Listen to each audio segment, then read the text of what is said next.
नमस्कार साथीहरु, मेरो नाम हो शिव र स्वागत छ तपाई सबैलाई हाम्रो YouTube च्यानल sntechnews मा। यदि तपाई न्यू युट्युबर हुनुहुन्छ भने एकचोटी यो भिडियोलाई अवश्य नै हेर्नु होला।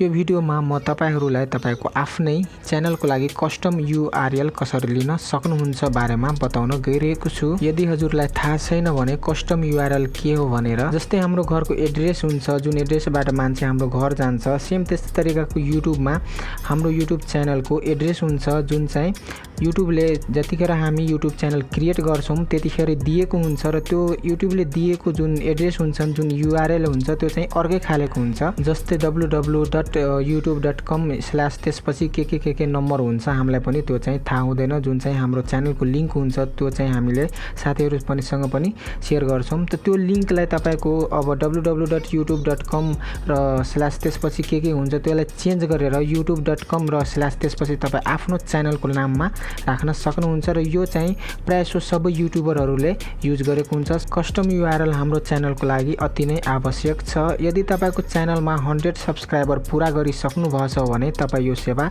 लिन सक्नुहुन्छ। तपाई आफ्नो च्यानलको लागि कस्टम URL चाहिँ लिन सक्नुहुन्छ। कस्टम URL आफ्नो च्यानलको लागि सजिलैसँग कसरी लिन सकिन्छ सबै यो भिडियोमा म बताउँछु। साथीहरु, यो भिडियोलाई अन्त्यसम्म एकचोटी अवश्य नै हेर्नु होला यदि तपाई युट्युबर हुनुहुन्छ भने। भिडियो अगाडि बढाउनु भन्दा पहिला हजुरसँग मेरो एउटा सानो रिक्वेस्ट छ। यदि अझैसम्म हाम्रो युट्युब च्यानल sntechnews लाई सब्स्क्राइब गर्नुभएको छैन भने कृपया तल रातो कलरमा रहेको सब्स्क्राइब बटनलाई थिचेर च्यानललाई सब्स्क्राइब गरिदिनुहोस् र साथसाथै आएको बेललाई पनि थिच्नुहोस्। यसो गर्नुहुन्छ भने आगामी दिनमा आउने मेरो नयाँ भिडियोहरुको नोटिफिकेसन तपाईसम्म जान्छ र तपाई यस च्यानलमा मोबाइल कम्प्युटर र टेक्नोलोजी सम्बन्धी नयाँ जानकारीको साथ नयाँ भिडियोहरु हेर्न सक्नुहुन्छ।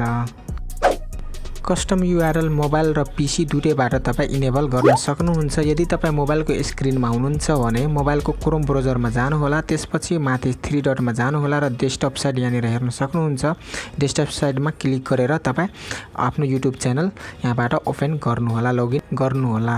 म PC बाट च्यानल लगइन गर्छु। यदि तपाई पनि PC मा हुनुहुन्छ भने तपाईको PC मा भएको कुनै पनि ब्राउजर ओपन गरेर तपाई आफ्नो च्यानल चाहिँ लगइन गर्नु होला। च्यानल लगइन गरिसकेपछि यहाँनिर माथि हेर्न सक्नुहुन्छ तपाईको च्यानलको लोगो यहाँनिर देखाउँछ।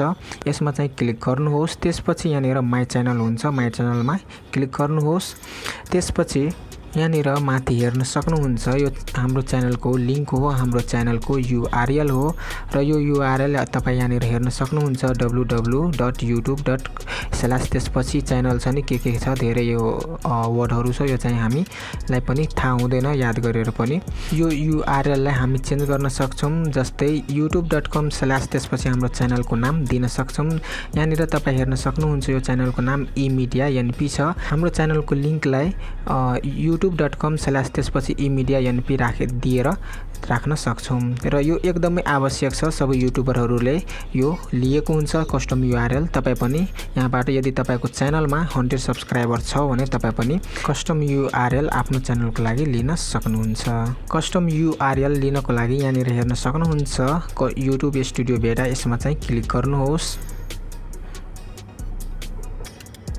त्यसपछि अब यहाँनिर तल हेर्न सक्नुहुन्छ क्रिएटर स्टुडियो क्लासिक भन्ने, यसमा चाहिँ क्लिक गर्नुहोस्। त्यसपछि अब यहाँनिर स्किपमा क्लिक गर्नुहोस्।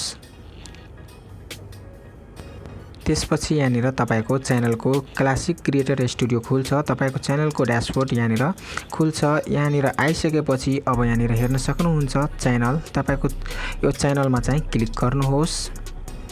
त्यसपछि तपाईको स्क्रोल डाउन गर्नु होला, तलतिर सार्नु होला। त्यसपछि अब यहाँनिर हेर्न सक्नुहुन्छ कस्टम URL भन्ने अप्सन छ र तलतिर हेर्न सक्नुहुन्छ यो अप्सनलाई इनेबल गर्ने अप्सन देखाएको छ। यदि तपाईको च्यानलमा 100 अथवा 100 भन्दा धेरै सब्स्क्राइबर छ भने तपाईको च्यानलमा नि यहाँनिर इनेबलको अप्सन देखाउँछ।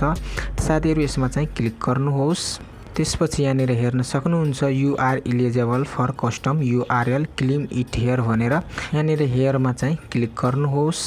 त्यसपछि यहाँनिर हेर्न सक्नुहुन्छ गेट कस्टम URL र तलतिर youtube.com/c/eMediaNP। साथीहरु यहाँनिर तपाई दुईटा अप्सन पाउनुहुन्छ तलतिर। एक नम्बरमा तपाई आफ्नो च्यानलको नाम मात्रै राख्न सक्नुहुन्छ जस्तै youtube.com/ त्यसपछि तपाईको च्यानलको नाम यहाँनिर राख्न सक्नुहुन्छ र सेकेन्ड नम्बरमा youtube.com/ र तपाईको च्यानल र अझै थप केही राख्न चाहनुहुन्छ भने यहाँबाट थप्न पनि सक्नुहुन्छ। त मान्छेहरु प्रायसो एक नम्बरकै चुज गर्छ, यो चाहिँ सजिलो हुन्छ। साथीहरु तपाई पनि यहाँनिर एक नम्बर नै चुज गर्नु होला। त्यसपछि यहाँनिर I have read and agree to custom URL मा टिक गर्नु होला र त्यसपछि यहाँनिर कन्फर्म URL मा क्लिक गर्दिनु होला र फेरि एकचोटी कन्फर्म गर्न भन्छ, फेरि कन्फर्म चुज मा क्लिक गर्दिनु होला। त्यसपछि यस्तो इन्टरफेस देखाउँछ। यति गरिसकेपछि तपाईको च्यानलमा कस्टम URL इनेबल भइसकेको छ। अब तपाई यहाँबाट तपाई आफ्नो च्यानलको आइकनमा क्लिक गरेर आफ्नो क्रिएटर स्टुडियो अथवा होममा जान सक्नुहुन्छ। यो च्यानलमा लिएको कस्टम URL इनेबल भयो कि नै त्यो चाहिँ हजुरलाई देखाउँछु।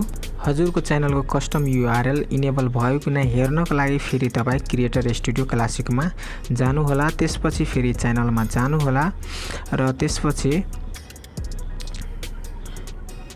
तपाईको फेरि अघिको जस्तै स्क्रोल डाउन गरेर यहाँनिर तपाई हेर्न सक्नुहुन्छ कस्टम URL इनेबल भइसकेको छ। यो च्यानलमा अहिले लिएको कस्टम URL बाट यो च्यानल ओपन हुन्छ कि नै भनेर तपाईको कुनै पनि ब्राउजरमा म एकचोटी ट्राई गरेर देखाउँछु। अब यहाँनिर म अहिले लिएको यो च्यानलमा URL टाइप गर्छु जस्तै youtube.com त्यसपछि / त्यसपछि अब eMediaNP यहाँनिर टाइप गर्छु। त्यसपछि इन्टर। अब हेरौं हाम्रो च्यानल चाहिँ डाइरेक्टली खुल्छ कि खुल्दैन। अब यहाँनिर तपाई हेर्न सक्नुहुन्छ मैले टाइप गरेको URL बाट डाइरेक्टली यो च्यानल ओपन भइसकेको छ। त साथीहरु अब यहाँनिर तपाई माथि हेर्न सक्नुहुन्छ अघि चाहिँ यहाँनिर हेर्दाखेरि कति ठुलो देखाउँथ्यो, अब यहाँनिर www.youtube.com/ अनि च्यानलको नाम देखाउँछ। अब चाहिँ यो तपाईले कुनै साथीलाई शेयर गर्दा नि तपाईले याद हुन्छ र तपाईले कपी नै गर्नु पर्दैन, डाइरेक्टली तपाई youtube.com/ आफ्नो च्यानलको नाम हालेर तपाईको कुनै पनि सोशल मिडिया अथवा कुनै पनि ठाउँमा तपाई आफ्नो च्यानलको लिंकलाई शेयर गर्न सक्नुहुन्छ। म आशा गर्छु कि यो भिडियो हजुरलाई मन पर्यो होला। साथीहरु यो भिडियोलाई लाइक गरिदिनुहोस्, शेयर गर्नुहोस् र हजुरलाई यो भिडियो कस्तो लाग्यो हजुरको प्रतिक्रियाहरू तल कमेन्ट बक्समा गएर कमेन्ट गर्नुहोला। र अन्त्यमा जाँदै म फेरि हजुरलाई रिक्वेस्ट गर्न चाहन्छु यदि अझैसम्म हाम्रो च्यानललाई सब्स्क्राइब गर्नु भएको छैन भने कृपया हाम्रो च्यानललाई सब्स्क्राइब चाहिँ गरिदिनु होला। ल त साथीहरु आजले यति नै। म फेरि पनि आउँछु नयाँ जानकारीको साथ, नयाँ भिडियो लिएर। तबसम्मलाई बिदा चाहन्छु। हस् साथीहरु, टेक केयर एन्ड जय नेपाल।